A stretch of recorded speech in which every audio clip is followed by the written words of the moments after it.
नमस्कार मित्रांनो, शब्दस्पर्शी या चॅनलवर तुमचं पुन्हा एकदा स्वागत.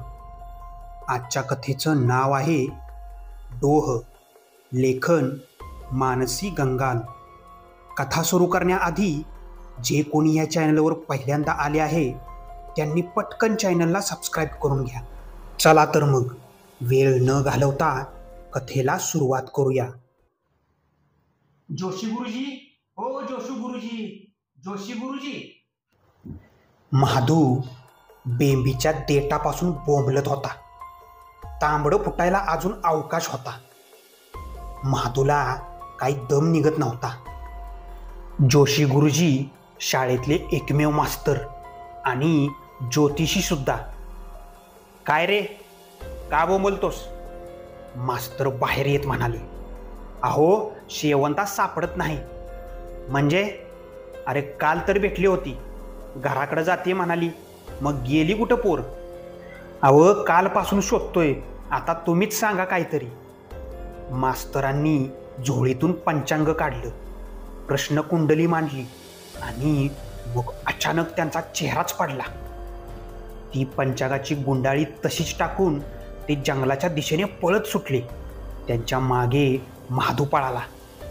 काल आवाज होती, पोर नक्की ओढली गेली या भीतीनं ते थरथर कापत होते. डोहाजवळ आले आणि मटकन खालीच बसले डोकं धरून. शेवंताचं पैंजण कातळापाशी पडलं होतं. शेवंताचं प्रेत फुगून वर आलं होतं. गावकऱ्यांनी ते ओढून बाहेर काढलं आणि मसनवाट धरली.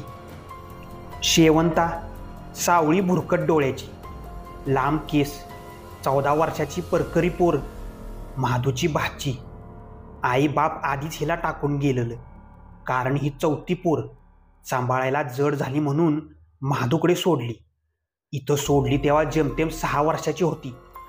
मागल्या वर्षी महादूची बायको साथीच्या रोगाने मेली आणि हिला लहान आलं.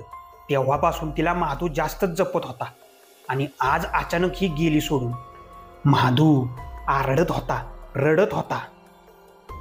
गुरुजी त्याला घेऊन घरी आले आणि एकाएकी महादूला पहिला वेडाचा झटकाच आला.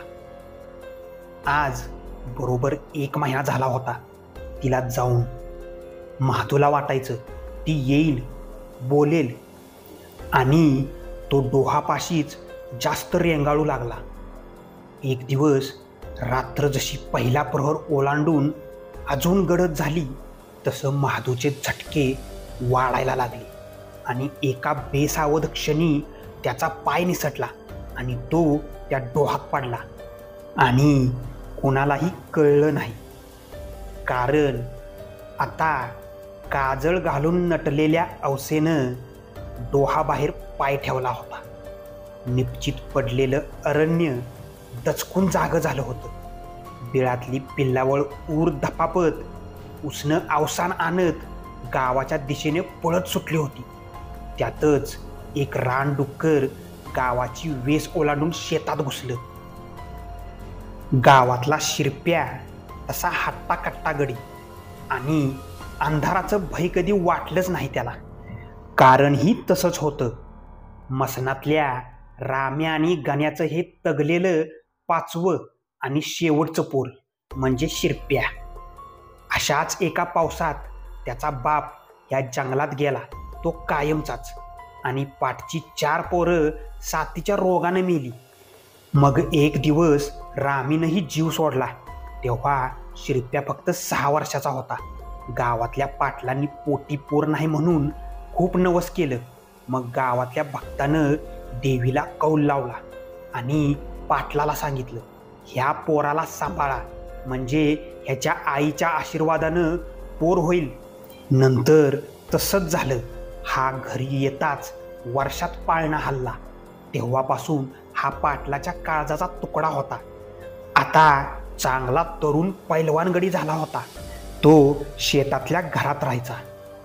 आजची अवस म्हणजे अमावस्या विचित्रच होती. हजारो वर्षात असा मुहूर्त यायचा जेव्हा अवस एका बाईच्या रूपात डोहातून बाहेर यायची आणि मग डोहाला गावातला बळी जायचा. जर आपणहून कुणी जीव दिला आणि डोहाला तो मान्य नसेल तर तो बुडू द्यायचा नाही. पण पौर्णिमा आणि अमावस्या ह्या दिवशी मात्र एक तरी बळी जायचाच. अवस उठली. तिच्या लांब काळ्या नागिनीसारख्या बटा सावरल्या. डोहाच्या बाजूला एक मोठा कातळ होता. गेलेला बळी रात्री डोह पाण्यावर आणत असे आणि मग बाजूच्या पिंपळावरचा खवीस त्याची कवटी फोडे. त्या रक्ताचे अगणित अभिषेक झेलून तो कातळ त्याचा मूळ काळा रंग विसरून गेला होता. तिनं डोहात बोट बुडवून कातळात रुतवलं आणि आपल्या पांढऱ्या फटाक कपाळावर गोल फिरवलं. हेच तिचं कुंकू. अंगात गर्द हिरवी साडी. गावात कोणाचाही जन्म झाला तर डोहाशी ओटी येई औसेचा मान म्हणून. हातात बांगड्या, गळ्यात काळा धागा. कुमारिकाच होती ती. युगानयुग प्रतीक्षेत. रानातली जनावरही आज बाहेर पडत नसत. तिच्या नजरेला जो पडेल तो तिचा घास होणार. अवस निघाली झुलत, पायातले चाळ वाजवत आणि 7 पाचोळ्याची एका अनामिक लयीत ती गावच्या वेशीपाशी आली. तिची वर्दी वावटळीनं आधीच दिली होती. आभाळ भरून आलं आणि विजांनी सलामी दिली. आता फक्त गडगडाट, भेदक किंकाळ्या तिच्या हडळदासींच्या.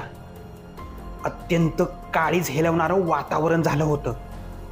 शिरप्या मात्र पाऊस येणार म्हणून चिंतेत होता. तो बाहेरच्या खाटेवर निजला होता. पाऊस येणार म्हणून तो उठून झोपडीत आला. का कोणास ठाऊक अचानक त्याला चाळ ऐकू येऊ लागलं. त्याला तर ते बैलांच्या गाड्यातले घुंगरू वाटले, पण नंतर आवाज स्पष्ट झाला. चाळ घालून कोण बाया या वक्ताला आली असा विचार करत तो बाहेर आला आणि अचानक वीज चमकली. त्या काळ्या मिट्ट अंधारात त्याच्या समोर दात इचकणारी, खदा खदा हसणारी हिरव्या पातळातली एक बाई उभी दिसली. नाही म्हणायला शिरप्याही तंतरलाच, पण स्वतःला सावरत त्यानं पुन्हा निरकून पाहिलं. त्याला वाटलं गावातली पोर तर टावाळकी करायला सोंग घेऊन आली नाही ना. उद्या गावभर बोबाटा होईल पाटलाचा पोरगा भित्रा म्हणून. केवळ बापाची बदनामी होऊ नये म्हणून तो पुढं आला आणि जोरात ओरडला, कोण आहेस तू? आज पहिल्यांदाच कोणीतरी औसेसमोर न घाबरता उभं होतं. तिला शिरप्या आवडला. पावसानं भिजलेलं त्याचं रांगडं रूप, जाड भुवया, रुंद कपाळ, कानात बाली, रुंद खांदे, मान, पाण्याच्या असंख्य पागोळ्या त्याच्या शरीरावरून कोसळणाऱ्या आणि त्याच्या प्रत्येक अवयवाशी सलगी करणाऱ्या. अचानक तिची विखारी नजर थिजली, मग जराशी निवळली आणि मग मनात भरलं हे पाखरू. शिकार तर होणार, बळीही मिळणार, पण तिच्या गरजा भागवून ती पुन्हा हसली, पण आता गूढ. आता तिच्या नजरबंदीत तो पुरता अडकला होता. तो तिच्या जवळ आला. इतरांना भेसूर भयानक वाटणारी ती त्याला मात्र अप्सराच भासली. रानभूल पाडली तिनं. तिला कारभारीनच करायचं ह्याच विचारानं पछाडलं त्याला. आणि तिच्या अजून जवळ येत त्यानं तिच्या समोर येत तिला विचारलं, कारभारीन होशील ह्या पाटलाची? तिनं मान खाली घातली आणि त्यानं होकार समजून आपल्या गळ्यातली सोन्याची चैन तिच्या गळ्यात घातली. तिनं क्षणात पुन्हा वर पाहिलं आणि त्यानं तिला कवेत घेतलं. बेसावध त्याला तिनं झोपडीत नेलं आणि त्याच्यावर हक्क गाजवू लागली. काळानं त्याच्या पौरुषाचा फडशा पाडायला मदतच केली आणि तिचे 2 सुळे पुन्हा त्या विजेच्या प्रकाशात चमकले. अचानक त्याचं डोकं गरगरू लागलं आणि मसनातल्या त्याच्या मायला कळलं तिच्या लेकरासाठी तळमळणारा आत्मा गावाच्या वेशीकडे झेपावला. औसेला अवेग आवरायचा नव्हता आणि तशा अवस्थेत त्याच्या मायनं औसेच्या जटांना हात घातला आणि तिला मागे खेचली. आत्म्याची ताकद अमर्याद. दोघीही जुंपल्या, पण त्यात एका लेकराची पेठून उठलेली माय. मग औसेनं प्रतिकार करूनही तिला मागे फिरावं लागलं. अवस डोहापाशी आली. डोह फुतकारला. त्याचा बळी त्याला हवा होता. औसेनं स्वतःला कातळावर आपटलं. ती मनुष्य देहात होती. आज तिचाच बळी गेला होता, पण मरताना तिनं डोहाला रक्ताने माखलं आणि शेवटचं मागणं मागितलं. आता बळी मागू नको, गावाला सोड, शांत हो. डोहानंही मान्य केलं. तिचा देह आता डोहात शिरला, खोलवर गेला. काही वेळानं डोहाचे तरंग थांबले. इकडे अचानक शिरप्याला शुद्ध आली आणि हाका मारत तिला शोधत तो तिथवर पोचला. तो डोहाजवळ येताच त्याचा पाय कातळाला अडखळून तो डोहात पडला. डोह फसफसला. फिदी फिदी हसत सुटला. त्याची माय केविलवाणी झाली. तिचं पोर ती वाचवू शकली नाही. डोहानं शब्द मोडला आणि त्याचाही बळी गेला. आता काळ ही क्षणभर थांबला होता. या अमानुष चक्राचं एक आवर्तन पाहायला. रात्र सरत होती आणि एक एक जनावर पाण्यासाठी डोहाकडे येऊ लागलं.